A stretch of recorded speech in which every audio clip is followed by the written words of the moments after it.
Cool, we're live. Hey Adam. So today we're joined on Tea Time. I'm best dad in the world ever again. So we're joined by Adam Futer. Right. We're talking about SEO techniques and some simple stuff that you can do. So Adam, we've been talking about some of the techniques that come up in SEO training sessions that you do with quite a number of our clients. Do you want to give us a very quick rundown of what they are? Yeah, sure. So in our SEO training sessions that I do, every single month really, a lot of the clients ask me quite a variety of questions, but some of the most common ones are which keywords should I be targeting for my SEO campaign? We also get a lot of what are heading tags? What do they sort of symbolize? What heading tags should I have? We also get, what image tags, what keywords should my images be targeting, and also what is a sitemap? Why should I have a sitemap, and what benefits is it going to give me on the project? There are many more questions, but those are the main ones which I get asked on a regular basis. Okay, excellent. So keep watching for that and we'll answer those questions. If you do have more questions as you're watching, then do ask them in the comments. So this will be obviously on YouTube later on. And we do try and answer those as best we can, and we'll give you some links to things, bits and pieces. As we're talking through the show, we might reference other content, other videos, other blog posts, other resources, and we'll make sure they're in the description at the end for you. But do ask comments, and if we can't cover them this time, we'll cover them in the next show when Adam's got some time. So let's start with that first one, Adam, because this is a big thing. I mean, comes with AdWords and also with organic, but search marketing generally. Which keywords should I target? It's a difficult one. It depends on the kind of resource which you have for your SEO project. So I'll give you an example. If you've only got a resource, you can only contribute, maybe 1 or 2 hours a day, for example. You should be picking keywords which have a medium sort of search volume. And medium search volume, we normally look at keywords that have about between maybe 500 to 2,000 searches a month. Again, it all sort of contributes to how much search volume is in the keyword and how much resource you have. But it also depends on where you're currently ranked for a keyword as well. So if you've got a keyword ranking report and you're in position 12, which is obviously page 2, it may be beneficial to target that particular keyword to try and get yourself onto page 1, because obviously you're already on page 2, you've already got some traction with that keyword anyway. Doing some little optimization techniques on that, working around other SEO techniques, you can get yourself onto page 1. It will take a little bit of time to do that, but there's opportunities because you already ranked for that. It's not a majorly competitive keyword. We do get quite a few clients as well, which they've obviously got maybe a bit more of a budget and they're trying to go for keywords which are a lot more competitive. These can be keywords which range, 15,000 searches a month, maybe more. It takes obviously a lot more time to try and get those keywords, ranked to the first page, and that's what we try and say. You're not currently ranked for these keywords. It's going to take a little bit more time to work on them, but eventually, once you get them to where you want to be, you're going to get sort of the fruits of the traffic and the conversions from being on page 1. Okay, you said 1 to 2 hours a day there. Did you mean 1 or 2 hours a week, or did you mean 1 or 2 hours a day? Because that's a lot of time and effort. Well, we spend about 1 or 2 hours a day on quite a lot of accounts, but more often than not, most people have maybe 2 to 5 hours, possibly a week, to work on their campaign. A lot of the clients that we work on, who we do coaching with, for example, they may have an hour, 2 hours a day to work on the project, or they may even only have half hour, for example. There's so many techniques, but if you can try and spend an hour a day, those are the kind of medium competitive keywords which you want to work on. Anything more than that, you can start trying to maybe go for the more competitive terms. Okay, so the key thing there, and this is kind of becoming a bit of a cliche of mine, but pick some battles that you can win. Yeah. Would be your first bit of advice. So if you're I don't know, if you're a local accountant's firm, for example, don't go after the word accountant. No. Because you probably can't handle all of those inquiries, and you're going to get inquiries from all over the country, and you're only a local accounting firm that might serve, I don't know, Portsmouth or wherever you are. So pick some battles you can win. Pick things that have what we call high intent. So accountant Portsmouth has a lot greater intent than that, and it's a lot more relevant. That someone looking very specifically for what you do. In terms of resource, you talked about whether someone's hiring an SEO agency like us, working with an SEO specialist like you, and you're running the team and content team and everything else, and doing a lot of this for them. Then obviously there's a much greater amount of time and effort needed, and therefore higher cost for things that have hundreds of thousands of searches a month collectively as a whole group of keywords. So, Yes, and whether you're doing it yourself, some of the local stuff might not be so competitive, and therefore need less resource. Yeah. So we're looking for that. There's a kind of cross section of 3 parts here, isn't there? So we want keywords that are relevant, that are that have some intent behind them. Things we think if someone types that in, they're looking for exactly what my website does. That's what my website is about. So highly relevant. We want things that have a reasonable level of traffic on them. No point in going after something that doesn't get any search traffic at all. That'd be a waste of time. And the third thing is, and this will change over a period of time, is things that you already have some ranking for already. Again, cliche bingo, low-hanging fruit. Things that are going to, if you're, as you said, if there's something with 1,000 searches a month and you're on page 15, or there's 100 searches a month and you're on page 2, you're going to get some quicker victories with the things that's on page 2, and as a consequence, the thing that's on page 15 now is gradually going to come up as your site and your pages get more authority. Yes, but I think you sort of touched upon it as well. Is we get a lot of people who may be based in Southampton, for example, and as you got to say, trying to go for just the word accountants. Well, if you were even to get that on page 1, which would take an awful lot of work, if you're in Southampton, you only want business from around the local area, you're going to get so much traffic you're probably going to have to turn away anyway. So it's picking your keyword battles, as you said, and making sure you're going for the correct ones. Yeah. Okay. And where do we find these keywords? Do we, I get a lot of people saying, I want to rank for this, and you kind of go, well, okay, where did that come from? And they go, well, that's what I would type in, and you research it and you find there's no volume. So what sort of tools typically do you tend to use? First thing what I do is I go onto the website, just have a look at general categories on the website, just have a look at those, see if they're relevant. If they are, put them in maybe a notepad and just store those. Other ways I do it is I always have a look at the meta keywords field. Now this is obviously redundant. Google doesn't really pay too much attention to it, but a lot of companies, a lot of websites still have keywords actually in that field. Some of those are quite relevant to the project, which you may want to target as well. Competitor websites is quite a classic one that you can just go on. You can have a look at what they're targeting, again, in the meta fields. A common question I get asked quite a fair bit is, what are the competitors targeting? Truth of the fact is you don't actually know what they're targeting, but have a look at their ranking reports. But you can get a good idea, obviously, based on their website, where they're currently, local search, whether it be things like that. But you can also have a look at the keyword planner as well, just like what you do with AdWords. You can use it for SEO, and you can obviously get different keywords from the keyword planner. You can see how competitive they are, and also from their AdWords account as well. If you're working on an AdWords account, you can have a look on Google AdWords, see what they're currently ranking for, working on that, and obviously have a look at see where they're ranked and put that on the keyword planner as well to see if there are any opportunities you can take advantage of. Okay, so the AdWords Keyword Planner is essentially a free tool. You need to have an AdWords account, but you don't technically need to be running an AdWords campaign and spending any money. And although that's a Google AdWords tool, it's a window into Google's search data. So whether that's organic or paid search, it's the same search volume. So yeah, exactly. that will suggest some other terms as well that you might want to there's multiple fields you can do on that, and I think one that says suggest relevant keywords. So you can just bung your keyword list in there. It gives you obviously your keyword list with the search line, but underneath that gives you sort of whole other keyword ideas. A lot of them won't be relevant to the project, but it may just find some gems in there you think, well, actually that's a really good opportunity for us, and we're ranking quite well for it anyway. Okay, and I'll include in the description a link to the keyword planner so people can go and find that.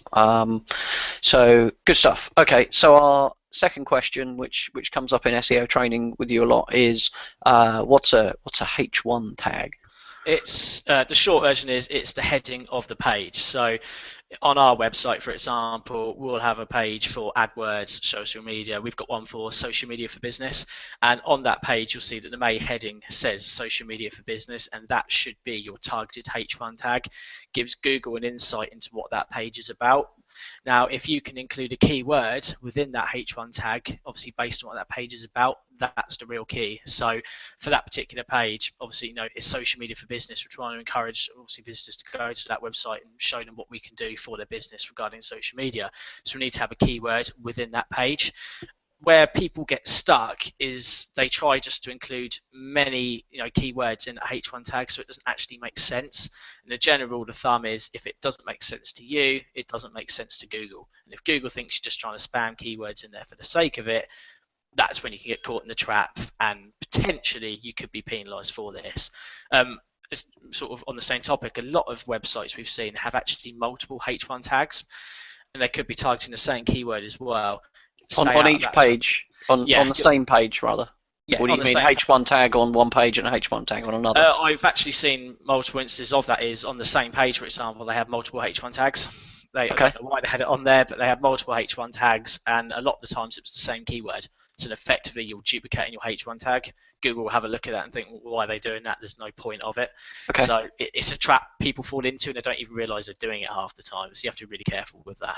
So two questions on that then. One is, last time we did Tea Time, you and I, and I'll put a link somewhere here or something, we talked about title tags. So what's the difference between a title tag and a H1 tag? H1 tag is the actual main title of that particular page. It's in the body content of the page. The actual title tag is the meta title field. So if you take our website as an example, again, you go onto Google and type in Tillison Consulting social media, obviously the link to our website is the title tag, whereas the heading tag is the main heading on the particular page, usually in the body content, but some websites have it set up differently, so it may be included in like the header, for example. So, but you have to be careful with the H1 tags. It's easy to get wrong, so you want to make sure that each page has a dedicated H1 tag and you don't fall into the duplicate content trap. Okay, and each so the title tag, if you're using Chrome and you get the tab at the top, the title tag tends to be in the little tab at the top of Chrome, doesn't it? Does, yeah. And that's what comes up in the listings on Google. Yeah. Okay. So the second thing is, am I right in thinking one H1 tag per page, no more, no less? Yeah, but you should have one H1 tag per page. As you said, you don't need any more than that. And a lot of people say, what happens if I need a duplicate H1 tag on another page? Generally speaking, you shouldn't have to. Each page on your website should really have different content. You need a different H1 tag on each page. So that's a general rule of thumb. You shouldn't need to duplicate that in any way. Okay, so one H1 tag on any given page, and you shouldn't have the same H1 tag on more than one page. No, you shouldn't. I say there's generally no need to as well, but yeah, you shouldn't have multiple H1 tags. Okay, and H1 is effectively heading 1. It is. So for those people who are watching that don't know HTML, and I'm pretty much a novice at it myself, I just pretend. So it's a bit like a Microsoft Word document where you set up heading 1, heading 2, heading 3, and so forth, and there's sub bullets and that kind of stuff, and that's effectively what heading 1 is to a website, I guess. Yeah, okay. Yeah. Excellent. Okay, and the last one we wanted to cover today, which again comes up in the SEO training sessions you do a lot, is sitemaps. So what's so great about a sitemap? How do I create one? Why do I need one? Why is it important? What do I do with it? What are the things that people do wrong or right? Okay, well, first of all, there's two variations which we work with mostly. The first I'll talk about is the HTML sitemap, and a lot of the time the websites we work on have a HTML sitemap all set up. You'll go onto the website, and normally in the footer of the website there'll be a little icon which says sitemap, and if you click that, it gives you a whole list of pages that are actually on that website. So our sitemap, for example, is our SEO page, our social media page, our pay-per-click page, and it gives human visitors an insight to what pages are on the website. You sort of think of it as a direction for them of which pages that they can go onto on the site. Obviously, we've got our main category pages, but the HTML sitemap is primarily for human visitors. So this is like a table of contents? Yeah, think of it as you've already got it in the category pages, but it's a little table of contents visitors which go onto the website, and a lot of people don't bother with the sitemap, but there are still people out there who want to have a look at it to see which obviously categories you've got on the website. The other one which a lot of people and a lot of websites that we work with don't have set up is the XML sitemap, and this variation is primarily for Google's eyes. If generally speaking as well, when you go onto a website, you can put /sitemap.xml, and it'll give you the XML sitemap, and it's full of coding. It doesn't look particularly advertising to a human visitor. The reason being purely it's for Google's eyes, really. The short version is you're telling Google which pages on your website you want them to index. So you're making their life a lot easier. If you don't have an XML sitemap, Google will actually go onto the website and it will attempt to crawl whatever pages it thinks it should crawl. Whereas if you have the XML sitemap, you're basically telling Google exactly which pages you want them to crawl. The general rule of thumb is if you don't include a page on the XML sitemap, there's a chance Google will still crawl it. But if you have it on the sitemap, you're basically saying to Google, this is a page I want, make sure you crawl that on our website. Okay, so you're effectively signposting it. So rather than, I mean, how the bot works is it'll land on, I don't know, could land on any page, but let's say, for example, it lands on your homepage, and it'll spider all over your homepage, and it will find all those links, and then the bot will follow that link, and then it'll index that page, and any links it finds, it will then go through the next. So it's spidering through the website. Spot on, yeah. Now, if you have a page that isn't included in your navigation and isn't linked to from any other page, Google has no way of finding that page. Yeah, exactly. Apart from if it's linked to from another website somewhere else with another web page. But Google would probably have a way of finding it, but yeah, you're making it more difficult for them. But you haven't got a link, so Google can't follow a link from another page to this new page, my mythical new page. So it's potentially not going to find it. Whereas with the sitemap, you are saying, here is a single page that lists every single URL in my domain. Yes. Please index all of them. Yeah, so don't make me spider all over and jump all over the place trying to find my stuff. No, you don't. There's my sitemap. That's everything. Please index all of it. Yeah, and you mentioned how do you set a sitemap out, for example. The XML variation, the HTML is just basically a new page on a website. So we work with a lot of WordPress sites. You can create a sitemap page. There's specific plugins which actually help you do this. The XML variation, again, I'll use our site as WordPress as an example, but there's an XML sitemap plugin. You can add the plugin. It generates an XML sitemap page for you, and you can pick which pages you want to be in that sitemap. So things like Magento as well obviously have plugins. It just makes it a hell of a lot easier, and you can do it yourself without any web developer help. The only way it can be a little bit tricky is if you've got a custom CMS system, for example. If you've got one of these, you're realistically going to have to get your web developer to actually help you out with that. Otherwise, you can mess with the coding on your site, and your site actually might even go down if you mess with the coding that much. So you want to be careful with that. And probably the last thing with the sitemap and the XML variation anyway is you can link it up with your Google Webmaster Tools account. And it's important that you do this because it tells you how many pages are indexed on that sitemap. And if Google finds any errors with that sitemap as well, it will tell you what those errors are and what you need to do to correct them. So if you've got any errors, there's a chance they might not be indexed. It's just important that you do this every time as well. Okay, so when we're talking about CMS, content management systems like WordPress, like Magento, Joomla and Drupal and millions of others, most of those will either natively, out of the box, they will create a sitemap for you, and it will just happen. With things like WordPress, there are plugins that maybe manage this a little bit better, and some of those do XML and HTML, and you can pick which one you want.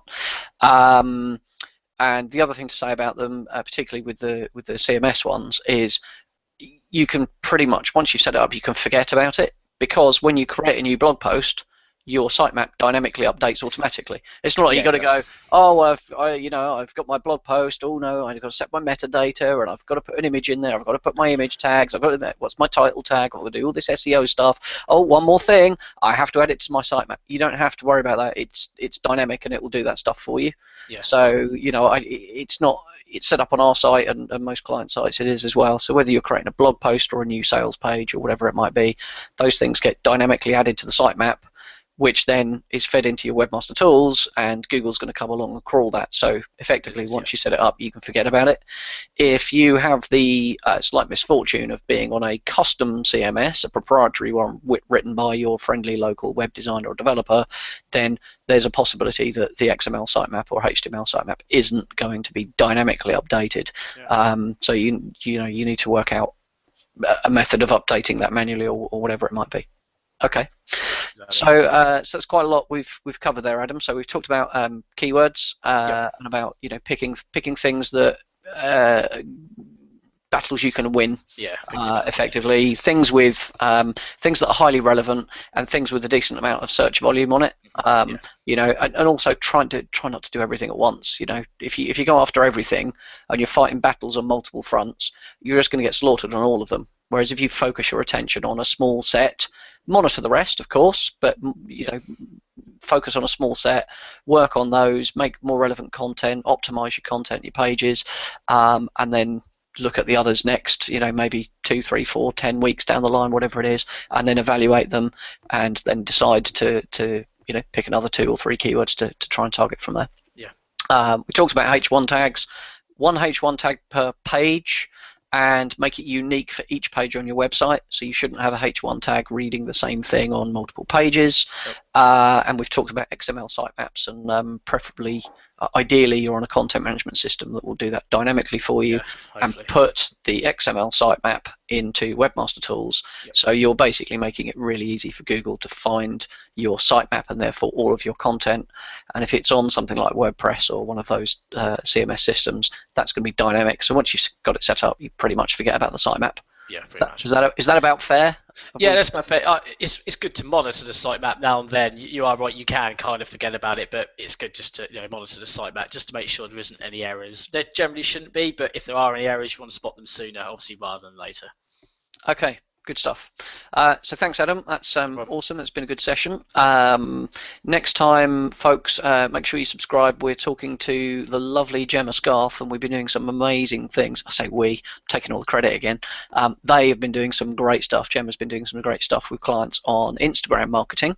So we'll be talking about Instagram marketing and some tips and promos and lots of wonderful things to get you a whole lot of traction, a lot of brand visibility, and engage an audience there on Instagram. So that, I think, is in a couple of weeks. So make sure you subscribe. As I said earlier, do ask comments, and we'll try and cover those in a future show with Adam, who's our super duper SEO specialist. But for now, Adam, thanks a lot. Enjoy your tea. There we go. And go make some clients some money. Will do. Cheers. All right. Thanks, Adam. Bye.